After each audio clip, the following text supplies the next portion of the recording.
এই সুন্নি আর ওহাবিতে ফিটাফিটিটা লাগে এই একটা জায়গাত লাগে। ও রাসূলিহি বলে হুজুর তারা কি রাসূল মানে না? মানে হুজুর আমরাও মানি। হ মানে হুজুর তারা কেন এই বিভেদরা? হুজুর তারা নবীরে মাটি মানে, আমরা নবীরে নূর মানি। আমরা নবীরে হাজির ও নাজির মানি, তারা মানে না। আমরা নবীকে গায়েবের খবর দেনেওয়ালা বলি, তারা বলে না। আমরা নবী রহমাতুল লিল আলামিন নবীরে দাঁড়ায়া সালাম দেওয়া জায়েজ মনে করি, তারা বেদাত মনে করে। দলিল আমি দিতাম না, দলিল দিতেছে আবার তাদের কিতাব থেকে। শুনেন রাসূলের প্রতি ঈমানের ব্যাপারে ১ নাম্বার, আমরা কেন রাসূলকে নূর বলি? কারণ আমরা যে কিতাব পড়ি তাফসীরে জালালাইন শরীফ, এরা ওই কিতাব পড়ে। ওই জালালাইন শরীফের মধ্যে কদ জাআকুম মিনাল্লাহি নূরুন ওয়া কিতাবুম মুবিন, এই কিতাবুম মুবিন এর আগে নূর শব্দ দ্বারা ইয়ানে নূর বামানা মুহাম্মাদুর রাসূলুল্লাহ সাল্লাল্লাহু আলাইহি ওয়াসাল্লাম নবীরে বোঝাইছে। এটা ওই কিতাবে লেখা, বা তারারে কইন দেখে লইতো। ঠিক আছে না? তবে ফিটাফিটি করেন না। সে যদি মানতে না চায়, আপনারা যদি কয় মাটির তৈরি, আপনি যদি কয় নূরের তৈরি, তার সাথে দ্বন্দ্বে না দেয়া বলবেন ঠিক আছে, তুমি যে নবীরে মানো ওই নবী মাটির হইতে পারে, আমি যে নবীরে মানি ওইটা নূর। ঠিক আছে না? ফিটাফিটি করা দেব, মারামারি করা দেব, দ্বন্দ্ব করা যাবে? বলে হুজুর তাইলে কেন গায়েবের খবর দেনেওয়ালা নবী গায়েব জানে বলেন? হ্যাঁ, বলে সূরা জিনের শেষ 2 আয়াতে আল্লাহ নিজে কইছে আল্লাহ গায়েবের খবর কাউরে দেয় না। হুজুর তাইলে নবী কেমনে জানে? বলে যে জায়গায় কইছে আল্লাহ গায়েবের খবর কাউকে দেয় না, ওই জায়গায় আয়াতের শেষ অংশে আল্লাহ কইছে ইল্লা মানির তাযামিন রাসূল, তবে হ্যাঁ রাসূলকে ব্যতীত আমি কাউকে গায়েবের খবর দেই না। এখানে 1 গ্লাস দুধ আছে, এই দুধটা কেউ খাইতে পারবে না। আমাদের শায়েস্তাগঞ্জ মডেল কামেল মাদ্রাসার শিক্ষক হুজুর সারা, তাহলে কেউ খাইতে পারবে না। কে সারা? তার মানে হুজুরে খাইতে আল্লাহ গায়েবের খবর কেউ রে দেয় না, রাসূল সারা। তার মানে রাসূল রে দেয়। বলে এটার গায়েব হইল কেমনে? বলে হ্যাঁ এটাই গায়েব। বলে কেমন? বলে আল্লাহ যতটুক জানাই নবী ততটুক জানে। তো আল্লাহ তো কোরআনে বলছে আর রহমান আল্লামাল কোরআন, আমি রহমান, সকল কোরআনের এলেম নবীকে দান করছেন আল্লাহ। কোরআনে এমন কি আছে যেটা দুনিয়ায় এমন কি আছে যেটা কোরআনে নাই? যেহেতু কোরআনে সকল কিছুর কথা আছে, আমার আল্লাহ শিক্ষক হইয়া আমার নবীরে শিখিয়া দিছে, তার মানে আমার নবী সকল গায়েবের খবর জানে। এবার প্রশ্ন, হুজুর ওই রাসূলের প্রতি ঈমানের কথা বুঝাইতেছেন, তাহলে রাসূলের প্রতি ঈমানের ব্যাপারে 2টা বুঝলাম, নূরও বুঝলাম, গায়েবও বুঝলাম।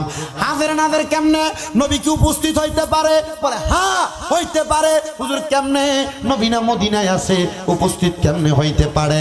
শোনেন আল্লাহর হাবিব সাল্লাল্লাহু আলাইহি ওয়াসাল্লামের শানে হাফেজ সাহেব থাকলে একটু কথাটার উত্তরটা দিতে পারবে। আল্লাহ কুরআনুল কারীমের মধ্যে ঘোষণা করে আন্নাবিয়্যু আউলা বিল মুমিনিনা মিন আনফুসিহিম আউলা বমানা আকরা নফস বমানা রূহ।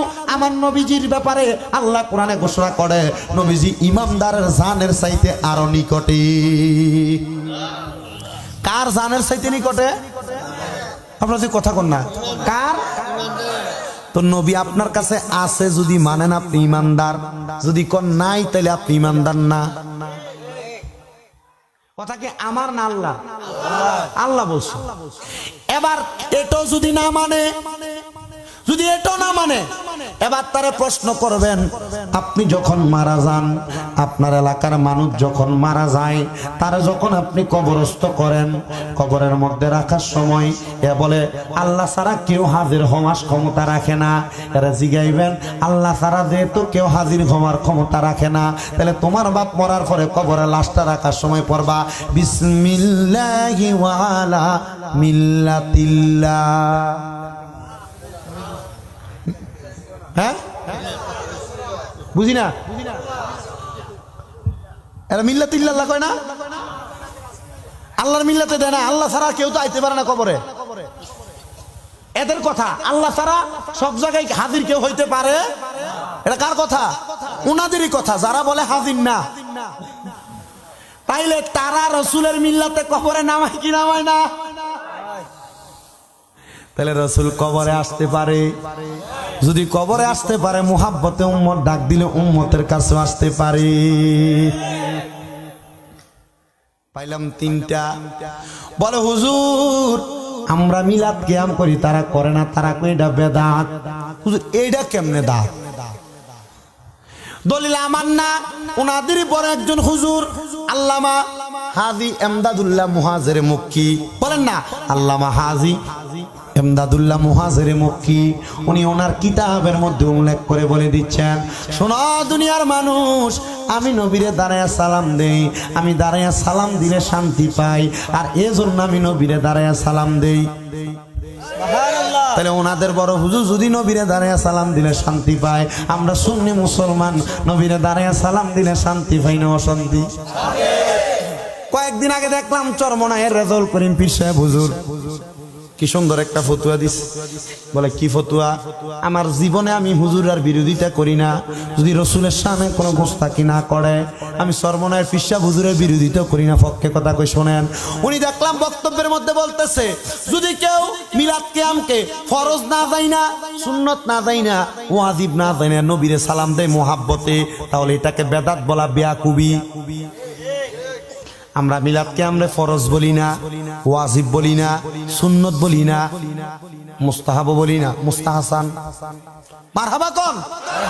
আমরা নবীরে মুহাব্বতে সালাম দেই, তাহলে এটা বেদাত না, এটা বেদাত না, এটা নবীর মুহাব্বত। আর রাসূল জানি আসছে, হুয়াল্লাযী আরসালা রাসূলাহু বিল হুদা ওয়া দীনিল হাক্কি লিইয়ুযহিরাহু আলাদ দীনি কুল্লিহি ওয়ালাউ কারিহাল মুশরিকুন। জবান খুলে জোরে জোরে পড়েন আল্লাহু আকবার। আল্লাহ পাক রব্বুল আলামিন রাসূলকে দুনিয়াতে পাঠাইলেন, এমনি পাঠাই নাই, সত্য ধর্ম নিয়ে পাঠাইছে।